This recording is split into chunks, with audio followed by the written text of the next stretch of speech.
semuanya, perkenalkan nama saya Tania Hanifah, saya dari kelas 1NE. Di video kali ini, saya akan membahas materi tentang tantangan Pancasila sebagai sistem etika. Sebelum kita masuk ke pembahasan tantangan Pancasila sebagai sistem etika, kalian tahu nggak sih apa itu etika Pancasila?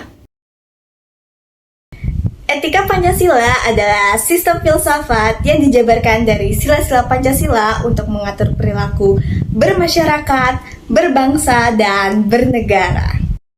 Sila-sila Pancasila apa aja sih? Sila pertama yaitu sila ketuhanan. Sila ketuhanan mengandung dimensi moral berupa nilai spiritualitas yang mendekatkan diri manusia kepada Sang Pencipta dan ketaatan kepada nilai agama yang dianutnya. Sila yang kedua yaitu sila kemanusiaan. Sila kemanusiaan mengandung dimensi humanus, artinya menjadikan manusia lebih manusiawi, yaitu upaya meningkatkan kualitas kemanusiaan dalam pergaulan antar sesama. Sila yang ketiga yaitu sila persatuan. Sila persatuan mengandung dimensi nilai solidaritas, rasa kebersamaan, dan cinta tanah air.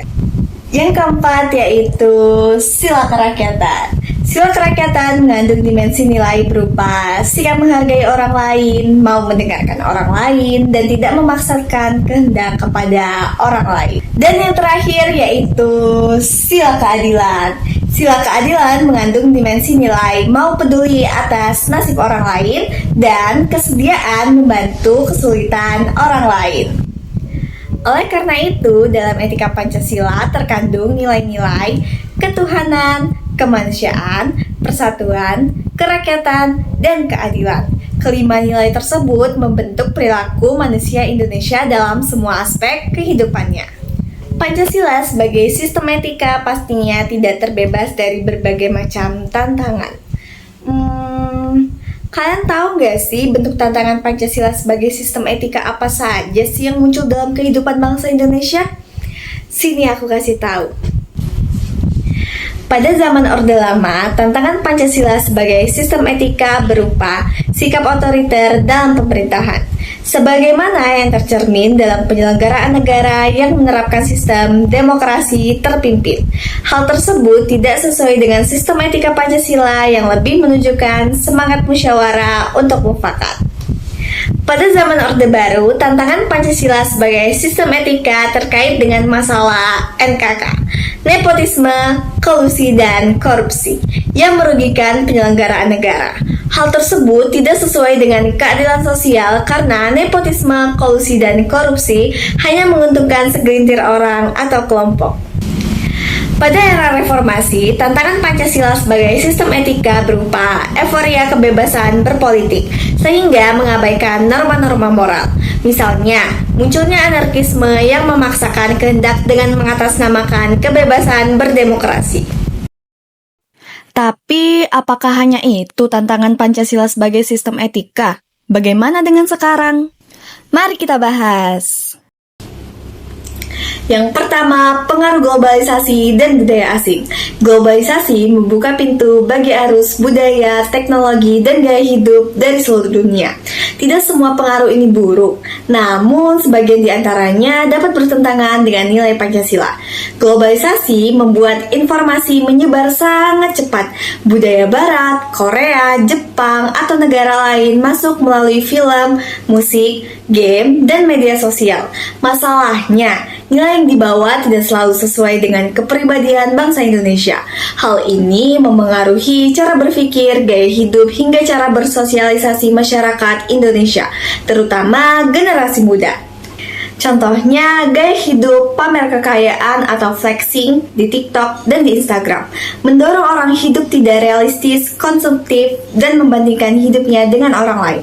Budaya pergaulan bebas, pesta minum keras atau pornografi yang mempengaruhi moral remaja dan bertentangan dengan nilai etika Pancasila. Perilaku kasar atau debat panas di media sosial yang meniru budaya negara lain tanpa memperhatikan sopan santun. Budaya individu individualis yang menekankan pentingnya kebersamaan dan gotong royong. Dampak ini membuat nilai kesederhanaan, moralitas, sopan santun, dan gotong royong semakin tergerus. Yang kedua, ketimpangan sosial dan ekonomi. Pancasila menekankan keadilan sosial bagi seluruh rakyat Indonesia. Namun, realitas di lapangan masih jauh dari harapan. Indonesia memiliki daerah yang sangat maju, tetapi juga ada daerah yang tertinggal. Ketimpangan ini terlihat dari akses terhadap pendidikan, kesehatan, teknologi, dan ekonomi. Ketimpangan bukan hanya terjadi antar daerah, tetapi juga antara kelompok masyarakat. Contohnya, sarana pendidikan di kota sangat modern, tetapi banyak sekolah di pelosok yang kekurangan bangku, buku, bahkan guru. Daerah terpencil sulit mendapatkan pelayanan kesehatan. Bahkan untuk melahirkan atau berobat flu pun harus menempuh jarak yang jauh. Sebagian masyarakat hidup mewah, sedangkan sebagian lainnya harus bekerja dari pagi sampai malam hanya untuk memenuhi kebutuhan dasar. Perbedaan layanan publik, misalnya layanan cepat untuk orang yang memiliki banyak uang dan lambat untuk yang kurang mampu. Ketimpangan ini menunjukkan tantangan besar dalam mewujudkan sila kelima. Yang ketiga, krisis teladan moral dari pemimpin. Pemimpin seharusnya menjadi teladan moral, namun kenyataannya seringkali berbeda. Etika Pancasila sangat menekankan kejujuran, amanah, dan tanggung jawab. Namun, banyak kasus di mana pemimpin publik justru melakukan penyalahgunaan kekuasaan. Ketika pemimpin tidak memberikan teladan, masyarakat akan kehilangan kepercayaan dan nilai etika pun menjadi sulit diikuti.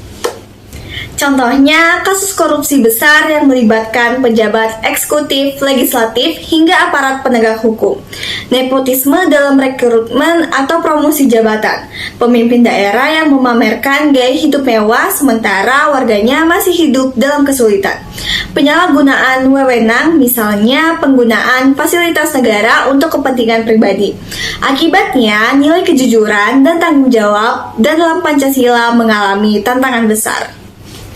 Yang keempat, hoaks, ujaran kebencian, dan polarisasi.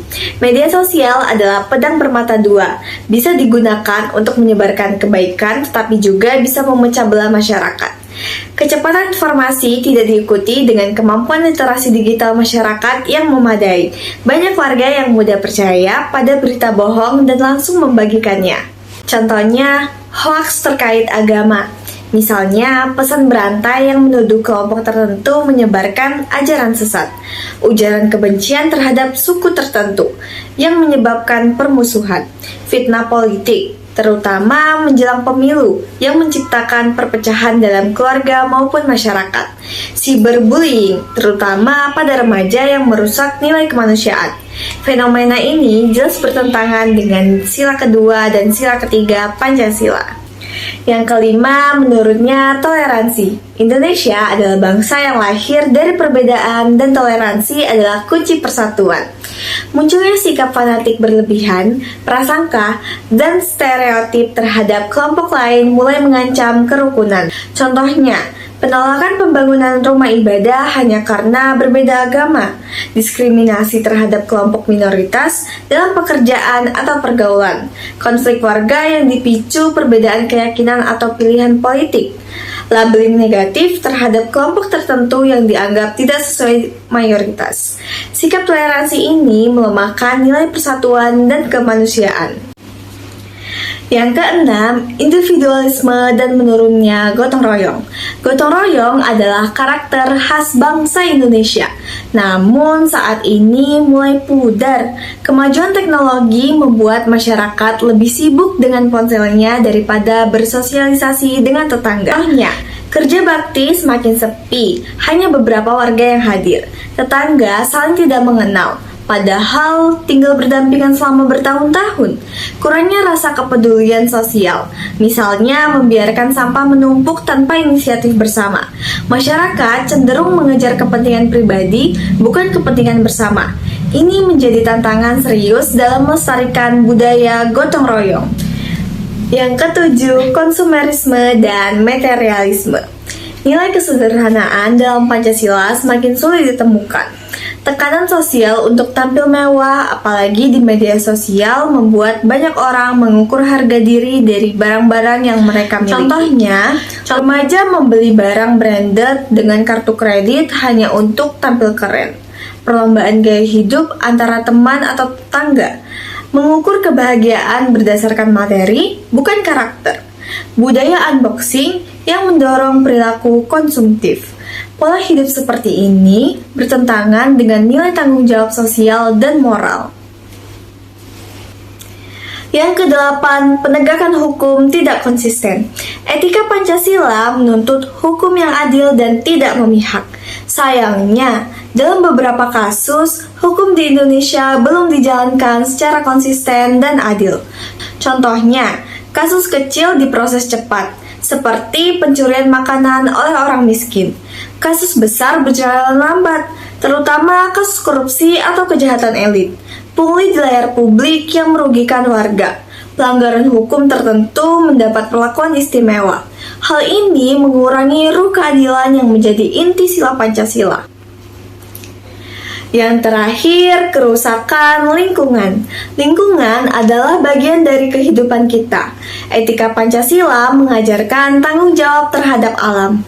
Namun, saat ini banyak perilaku yang merugikan lingkungan karena rendahnya kesadaran moral masyarakat. Contohnya, penebangan hutan secara ilegal untuk lahan produksi, sungai yang tercemar limbah industri atau sampah rumah tangga, laut dipenuhi plastik mengancam ekosistem laut, kebakaran hutan setiap tahun akibat pembukaan lahan, penggunaan bahan kimia berlebihan yang merusak tanah dan air.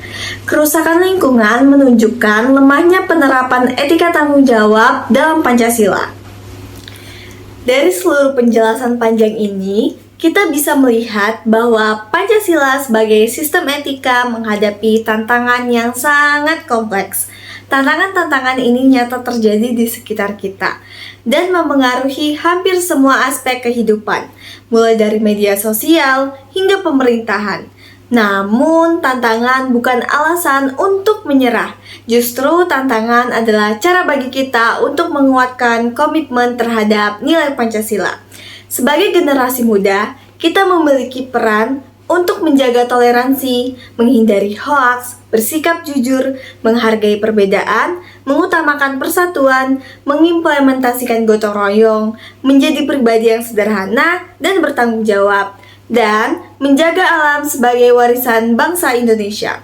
Jika semua itu kita lakukan, maka Pancasila tidak hanya menjadi simbol, tetapi benar-benar hidup dalam diri kita dan mewujud dalam tindakan setiap hari. Terima kasih sudah menonton video kali ini. Sampai jumpa lagi. Bye!